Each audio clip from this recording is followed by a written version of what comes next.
రాజకీయాలు ఈ రకమైనటువంటి వ్యవహారాల చుట్టూ తిప్పొద్దు.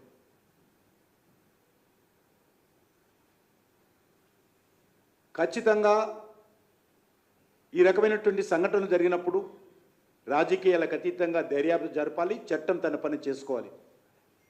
కానీ ఆ రోజు ముఖ్యమంత్రి ఎవరో బీఆర్ఎస్ ఎమ్మెల్యేలు అనుకుంటున్నారని ఆ రోజు కేసీఆర్, ఈరోజు కేసీఆర్ బంధువుల ఇల్లు అని చెప్పి రేడి చేయడం రేవంత్ రెడ్డి. ఏదైనా సరే చట్టం తన పని చేసుకోవాలని మేము కోరుతున్నాం. ఈ రెండు పార్టీలు కూడా తేడా లేదు, ఒకరికి మించిన మహాగనులు, ఘనపాటి గనులు ఈ రెండు పార్టీలు.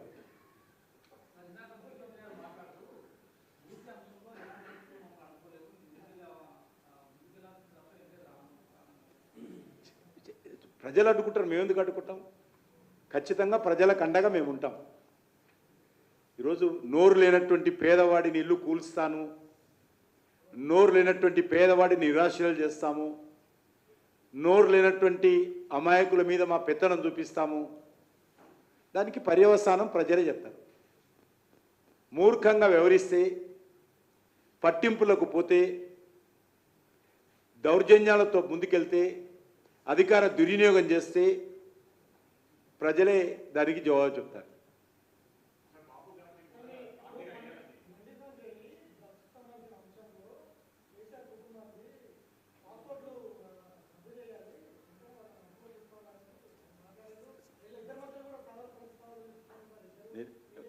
నేనేమంటే నేను కూడా చెప్పాను కదా, దర్యాప్తు చేయమని చెప్పాను కదా. నేనేమన్నా నేనేమని చెప్పు. దర్యాప్తు చేయాలని చెప్తున్నా, సమగ్రంగా దర్యాప్తు చేయాలి, చట్టం తన పని చేసుకోవాలని చెప్తున్నా.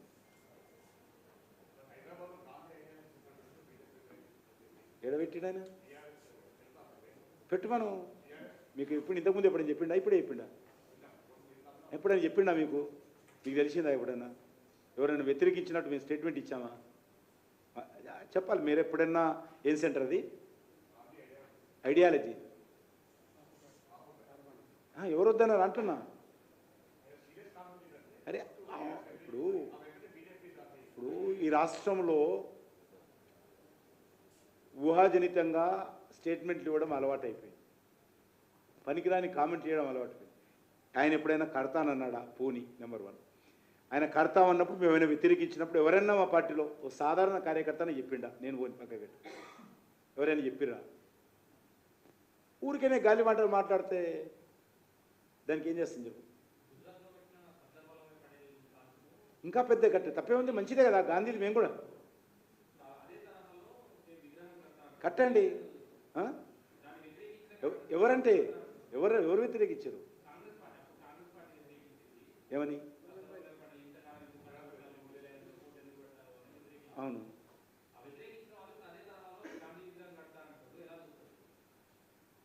పోనీ అది పోనీ, అలా సంగతి పోనీ. గాంధీ విగ్రహం కట్టుమంటున్నా, ఏం తప్పలేదు. నేను మెరకదలుచుకోలేను అడిగిన దానికి.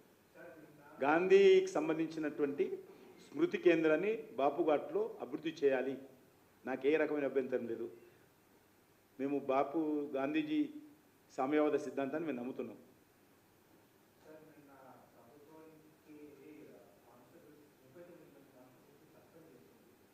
నేను ఇప్పుడు చెప్పిన వాళ్ళ యొక్క పోలీసులకు సంబంధించినటువంటి ఉద్యోగస్తులపైన ప్రభుత్వము వాళ్ళతో చర్చలు జరపాలి, వాళ్ళ ఇబ్బందులను పరిష్కరించేటువంటి ప్రయత్నం చేయాలి. ఏదో పోలీస్ బాసులతో ఆ యొక్క ఉద్యోగస్తులను భయభ్రాంతులు చేయడం మంచిది కాదు.